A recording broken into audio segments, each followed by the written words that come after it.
Selamat malam. Malam ini saya hadir kembali bersama Anda membahas firman Tuhan pada pesta Santo Blasius. Hari ini Uskup dan Martin, dia menjadi seorang pendoa dalam gereja selama berabad-abad dan masih tetap tenar di antara orang-orang yang percaya dan mengharapkan belas kasihan Tuhan untuk mendapatkan kesembuhan. Kita mendapat rahmat Tuhan melalui gereja kita karena banyak warisan-warisan dan tradisi-tradisi yang baik yang ditinggalkan dan menjadi kekayaan gereja. Santo-santo menjadi pendoa-pendoa kita, santo, dan memberikan pelayanan pada kebutuhan-kebutuhan kita. Santo Blasius hari ini biasa diminta untuk mendoakan penyakit-penyakit pada tenggorokan dan juga penyakit-penyakit lain. Jadi jangan berlambat lari kepada Santo Blasius untuk mendapatkan kesembuhan. Kita semua ada sakit, dari kita pergi kepada Tuhan untuk meminta rahmat dan kemurahan Tuhan. Santo Antonius biasa disebut sebagai pencari barang-barang hilang. Itu semua warisan gereja kepada kita umatnya, dan ini merupakan belas kasihan Tuhan bagi kita. Santo-santo lain pun, santo pelindung kita, jangan lupa mereka menjadi pendoa-pendoa kita dan pembela kita di hadapan Tuhan. Jadi lari kepada mereka pada waktu kita membutuhkan mereka untuk membantu kita dalam perjuangan dan pergumulan kita. Hari ini firman Tuhan sangat luar biasa. Kita membaca dalam bacaan pertama, Salomon yang masih muda diminta oleh Tuhan untuk memberikan permohonan. Tuhan menyangka dia akan minta hal-hal yang biasa orang dunia meminta dan mencari, tapi ternyata Salomon tidak. Dia menyadari bahwa dia adalah raja yang masih muda sehingga membutuhkan kebijaksanaan. Dia minta kebijaksanaan pada Tuhan dan Tuhan sangat terharu mendengarnya. Tuhan mengatakan akan memberikan apa yang terbaik bagi Salomo, yaitu kebijaksanaan untuk memutuskan dalam perkara-perkara yang sulit. Dia menjadi benar-benar seorang raja yang terkenal sampai sekarang. Dia menjadi raja yang tidak pernah ditandingi dalam bijaksanaannya.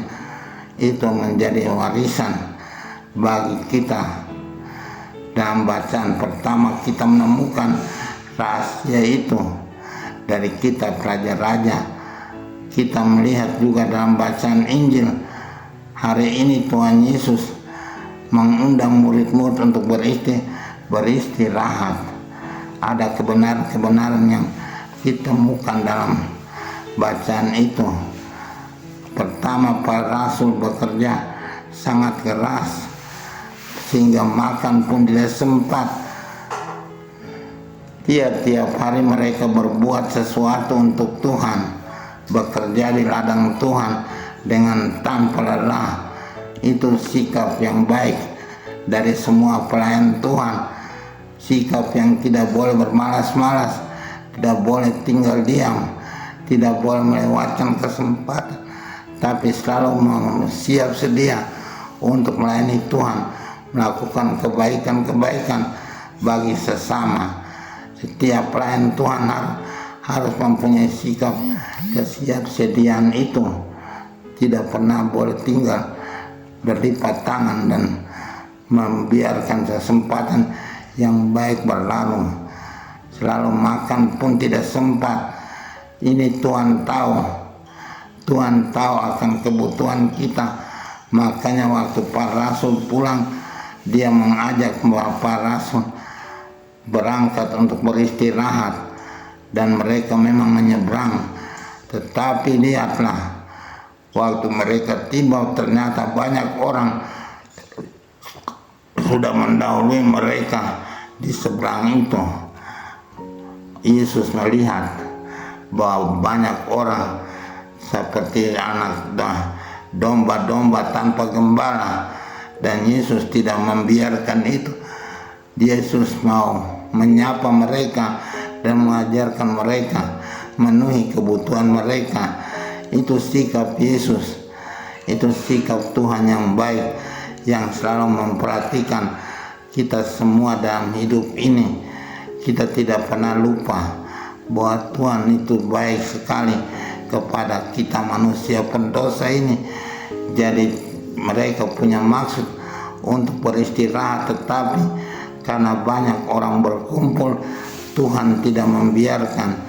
Tuhan memakai kesempatan itu untuk berbuat baik, dan Dia mengajar banyak orang dengan banyak-banyak hal, dan pasti menyembuhkan banyak orang.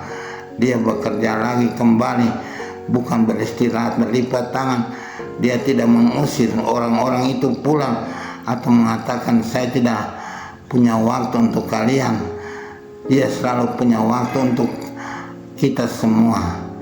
Tiap-tiap hari kita boleh datang pada Tuhan yang menantikan kita. Dimanapun kita berada, kita boleh memanggil nama Tuhan dan memohon rahmat dan murahnya untuk membantu kita. Inilah sikap Tuhan.